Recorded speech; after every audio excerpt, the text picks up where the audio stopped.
In the late 19th century, Roosevelt hunted moose in most North American game the old-fashioned way, by canoe, by horseback, and he was an active participant. He chopped the wood, saddled the horses, cooked over the open fire.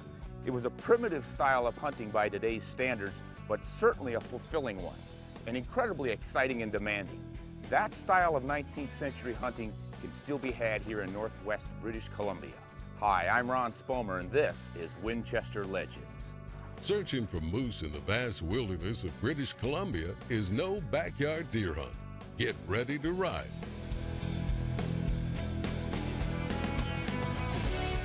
See his antlers sticking up, walking right there. He's right underneath the biggest clump of trees. He's coming back. He's going to come out against the skyline on the right. He's clear. Go ahead and take a shot.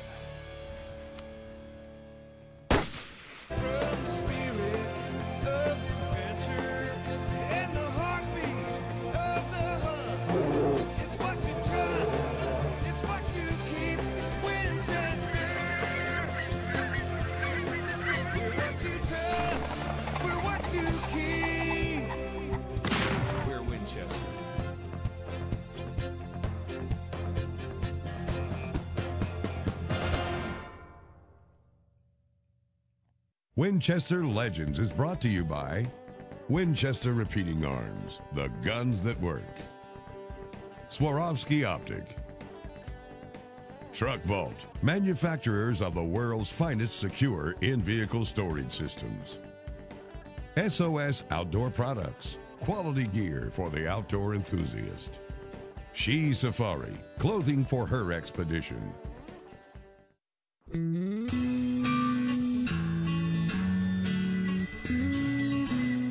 Fir and aspen forest seemingly without end. Mountains. Toto, we're certainly not in Kansas anymore. The far reaches of British Columbia are as wild and authentic today as they were 200 years ago. And hunters can experience it all near the historic mining village of Telegraph Creek. This is the jumping off point where Golden Bear Outfitters leads moose, sheep, caribou, and bear hunters to the glory land. You have to fly a 185 plane deep into the wilderness, way up here in northwest British Columbia, land on a little strip. I don't think you can get much farther away from anywhere. Our lucky host will once again team up with veteran guide Billy Lampert, who led Spomer to a fine mountain goat on a recent show. And Bill, once again, the master woodsman. This guy can do just about anything. I've been packing this knife since I was 14 when I built it. It's stood the test of time. Does a heck of a job skinning moose. The guy is remarkable. I think you could turn him loose in the wilderness completely naked and he'd come out fully clothed, 10 pounds heavier, with his homemade knife. Level mountain plateau we hunt. You think you're seeing a lot of country, but actually you're only seeing about a quarter of it when you're looking across the top of it. Because there's so many of these little deep valleys, you use your different lookouts and just keep moving around, and pretty quickly you'll come up with a bull. Because this area is famous for producing Boone and Crockett animals. And Bill said they usually take 2 or 3 a year. There's another old guy in camp who got a monstrous Boone and Crockett bull, the kind we were hoping to see. Oh, that's your moose, Rich? Oh my God, look at how huge he is. Holy mackerel, what a moose. Man, that is the moose of a lifetime, you old crazy bugger. Congratulations. Thank you. Jeez, what an animal. With inspiration like this, Spomer is doubly eager to get in the saddle and begin searching for his own mega moose. The poplar leaves are turning gold, and the bull should be on the move, looking for romance. Did you hear that grunt I thought I heard? I wasn't really sure, but man, it just sounded like, oh. Usually if there's something there and something grunts, every horse's head is looking that way. Yeah, well, that's a good tip. Spot him right off. Good. Sort of like having a pointing dog along with you. Yep. Moose horse. They're real close. They go to bucking. Do they?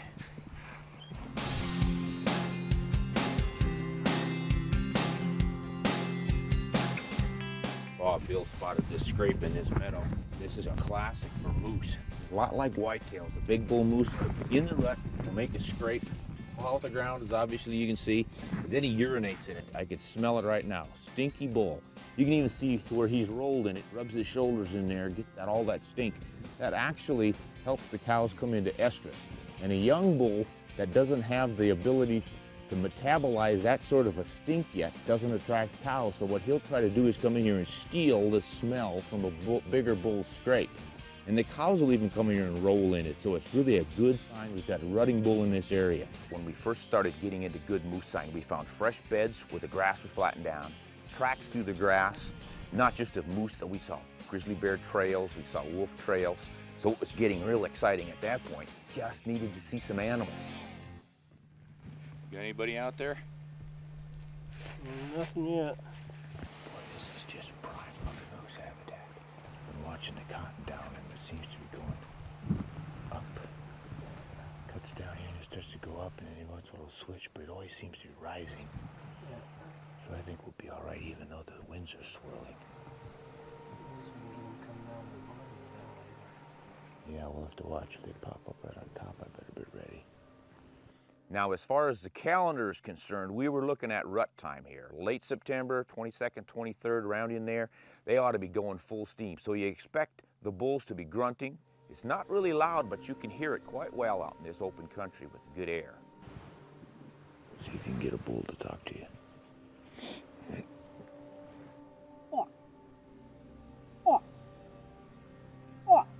But I tell you what, right now, I'd settle for seeing a small one. I haven't seen anything yet. And the cows do moaning, and Bill does a great cow moan. Long, drawn-out moan. And that will usually get a bull to sound off if there are any in the area.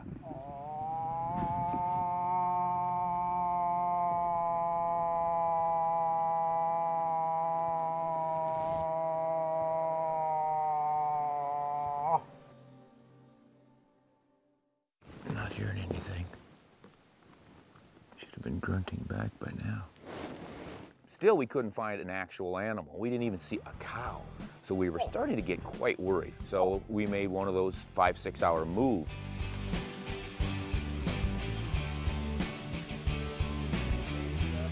I don't know where we're going. There's really no landmarks, but unerringly, Bill finds it and he takes us to a place he calls California Camp.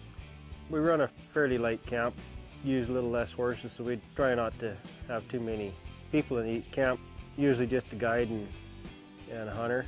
It really helps if you pitch in and do a little cooking and just helping out around camp. And it also really enhances your hunting experience. You're actually involved in the entire hunt. You're not just sitting there on your butt waiting for somebody to do something for you.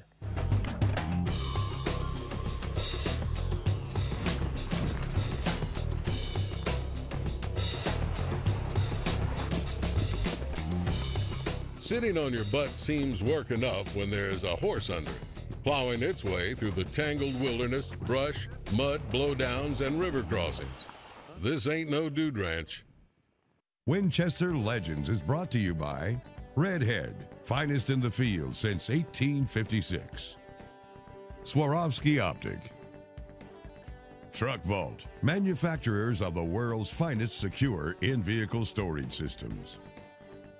Otis Technologies, from the front lines to the hunt of a lifetime, the most advanced gun cleaning systems in the world.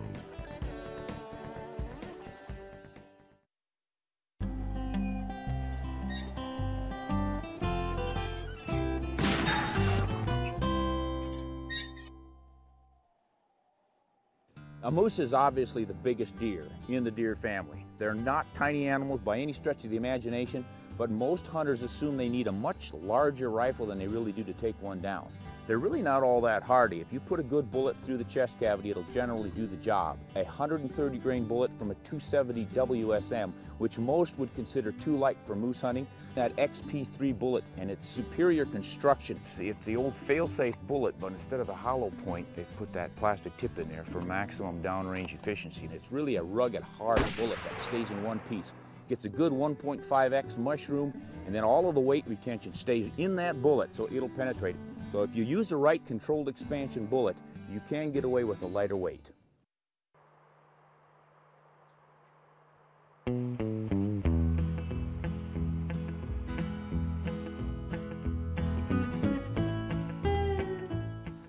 It's looking good. Make yourself comfortable, Bill. This could take a while. But by golly, we're going to try to call one in here.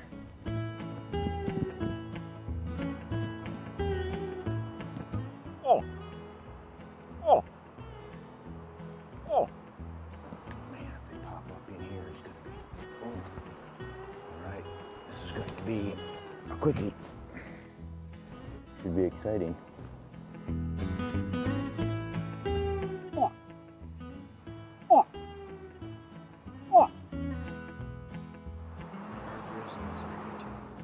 Grizzly coming in would not be good.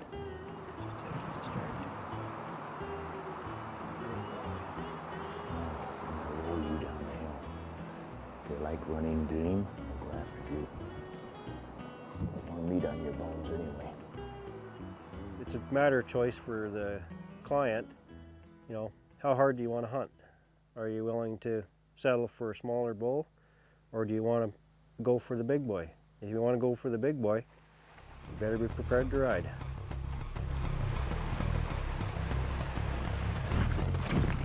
If you like horse riding, this is a hunt for you. If you don't like horse riding, better reconsider, because mostly you're traveling mountain country on horses. And I want to tell you what, it's some spectacular country and it's some rough country. You have got to be comfortable aboard a horse. It's not the easiest hunting in the world. We spend anywhere from 4 to 10 hours a day in the saddle, depending on where we're going and what we're going to take a look at. It helps if you spend a bit of time on a saddle horse. We went across rivers again and again and again. In a couple of spots it was fairly deep. We had some steep banks and the horses were struggling. And then every once in a while we hit a mud hole that was incredibly deep. I don't know if it even had a bottom sometimes. The horses just plunged down to their bellies in mud and water. It was dramatic stuff. This isn't a bridle trail horse ride. This is real wilderness. You're bucking through brush, pioneering new routes. Trees are down across the old trails. Lots of brush that you're pushing through, ducking underneath. Tie your hat down, man. It'll come flying off. Looks like a cast-off antler up there. Nice long tine. Huh? It's a pretty tough fight, though. Yeah, that's missing a brow tine. Looks like it's snapped off, huh? Pushed a little harder than you can handle. I'll be darned. Sure enough, it's, look at that. Sheared off that whole brow. Yep. Man. Snapped him right off. That's a pretty fair moose. The rodent's been chewing the tops on him. Depends on what he had for brow, he's probably a shooter. Yeah, and he's a good 12 inches across almost. That's pretty decent. Let's find one that's still on a bull. I felt certain that towards dusk, these guys would wake up and come out. They usually do on hot days. That didn't happen either, so we got back to camp pretty discouraged, went to bed hoping for a better morrow, and the better morrow came in the form of snow. Snow is just the thing to energize a moose and lure him into the open. Golly, you've got to have waterproof clothing. Gore-Tex wind pants or rain pants, I pull those on. Those things really work well. Extremely lightweight. They kept me dry the whole time. And then I can take them off when it's warm. Put them back on real quickly over my boots when it gets wet and damp, riding through brush or whatever. Bill, this looks like a good day to find a moose. You think so? Close moose.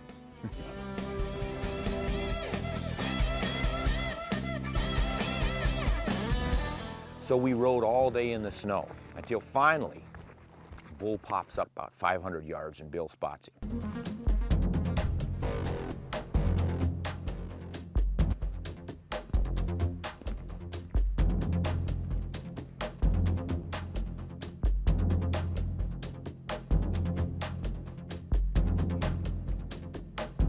Now this was definitely a young bull. This one was small in body and classic small in antlers, probably a 2-year-old. And it stood off at about 400 yards.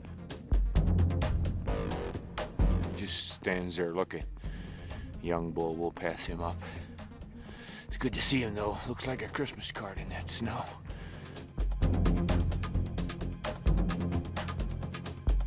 Talk about rigorous, tough hunting conditions. These were that and more. We had rain, we had snow, we had wind, we had cold, we had some nice days too. We had incredible scenery, but we had brutal going through sloppy, marshy muskeg. I mean, it was a challenge all the way around, and it really made me appreciate what our forefathers went through when they hunted the wilderness.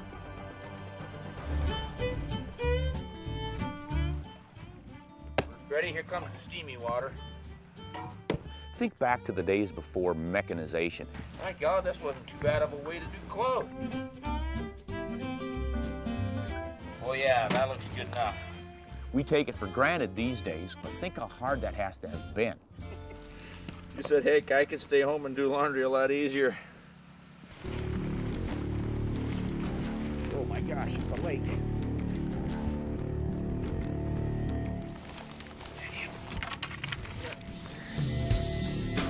He's right underneath the biggest clump of trees.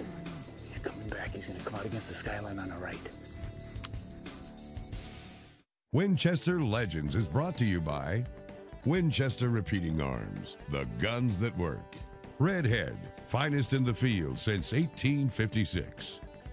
She Safari, clothing for her expedition. SOS Outdoor Products, quality gear for the outdoor enthusiast.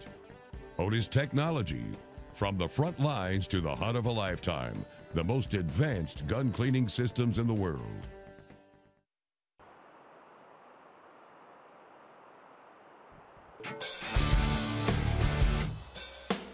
Woke up this morning and the skies were moving in from the west, looking pretty heavy and gray, and sure enough it started snowing. It snowed pretty well for about, I'd say 2 inches, 3 inches hit the ground. And we've been riding and it's been flurrying, and now it's starting to break up. We're getting the tattered clouds and a few pockets of sunshine here, so we'll probably blow off, but we're hoping this wakes up the moose.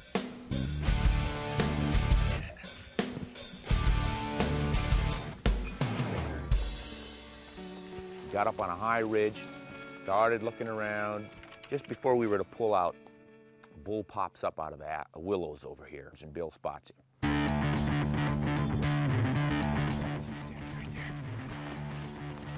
Given the sign we'd seen and the moose we hadn't heard, I decided a big bull with small antlers was probably as good as we were going to get. Cut that distance in half. Yeah, let's move up on it a bit. Right. See where we can get next bump. And we take off across this muskeg swamp, and we're splashing through water. Oh my gosh, it's a lake.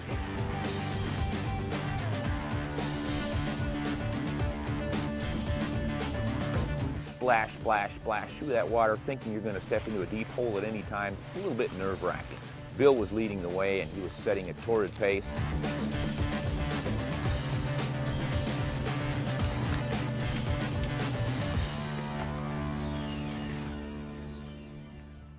And of course, the bull was moving all this while, and we didn't know exactly where he was going to pop up. Yeah, he's there. You see his antlers sticking up, walking right there. He's right underneath the biggest clump of trees. He's coming back. He's going to come out against the skyline on the right. Let me know if he turns.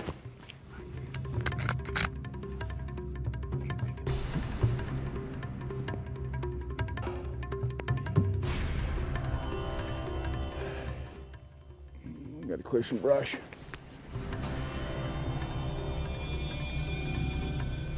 He's clear, go ahead and take a shot.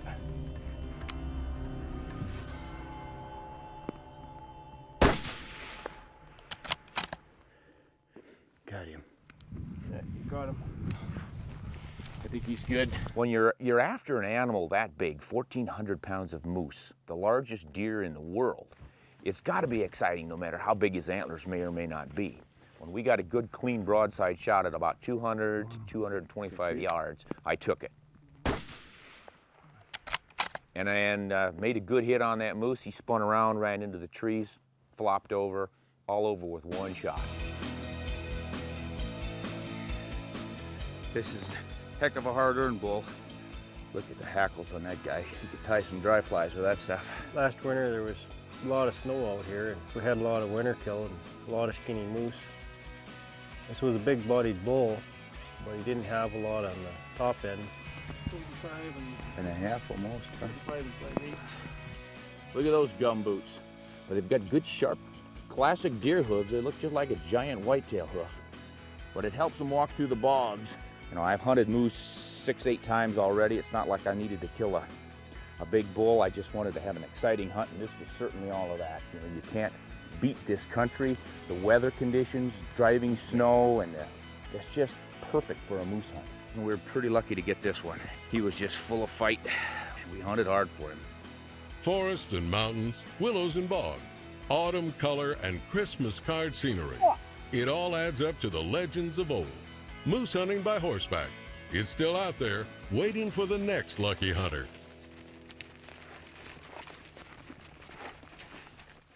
For more information about Winchester products, log on to winchester.com.